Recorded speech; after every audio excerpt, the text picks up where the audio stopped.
দর্শক, আপনারা দেখছেন যে নিষিদ্ধ ঘোষিত বাংলাদেশে যে সংগঠনটি আছে হিজবুত তাহরির, সেই হিজবুত তাহরির কিন্তু ঢাকার রাজপথে একটি বিক্ষোভ মিছিল বের করেছে, বিশাল একটি বিক্ষোভ মিছিল বের করেছে। আপনারা জানেন যে সন্ত্রাসী কর্মকাণ্ড, জঙ্গি কর্মকাণ্ডের অভিযোগ এনে আওয়ামী লীগ হিজবুত তাহরিরকে দীর্ঘ কয়েক বছর ধরে নিষিদ্ধ জঙ্গি সংগঠন হিসেবে বাংলাদেশ থেকে নিষিদ্ধ ঘোষণা করেছিল। এরই মধ্যে আমরা দেখেছি যে বিভিন্ন এলাকাতে তাদের ফেস্টুন এবং পোস্টার কিন্তু আজকে দীর্ঘ বছর পরে প্রথমেই ঢাকার রাজপথে নিষিদ্ধ ঘোষিত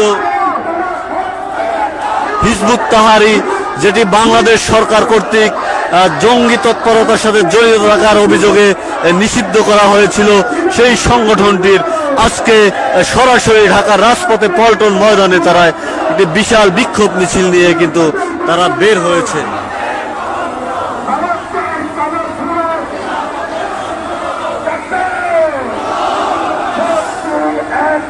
তারা এখানে খেলাফত বলে বিক্ষোভ মিছিল তারা দিচ্ছেন। বিক্ষোভ মিছিলে তারা মার্কিন, ব্রিটেন, ভারত এর হস্তক্ষেপ প্রত্যাহার করুন, খিলাফতের পররাষ্ট্রনীতি, গাজাতুল হিদ হবে পরিণতি, এরকম তারা বিভিন্ন প্লাকার্ড নিয়ে তারা কিন্তু ঢাকার রাজপথে মিছিল করছে। হিজবুত তাহরির, উলামায়ে বাংলাদেশ।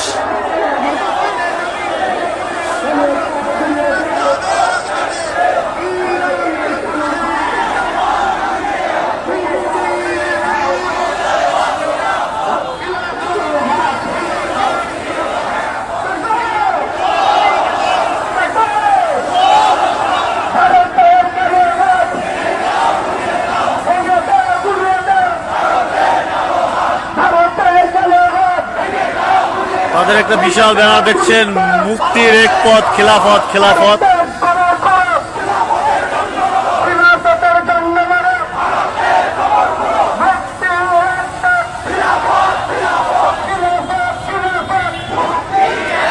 আপনারা জানেন যে এই হিজবুত তাহরির সংগঠনটি বাংলাদেশ আওয়ামী লীগ কর্তৃক কিন্তু নিষিদ্ধ হয়েছে। এর মধ্যে কিন্তু তারা প্রথম কোনো মিছিল ঢাকার রাজপথে পল্টন ময়দানে বের করলো।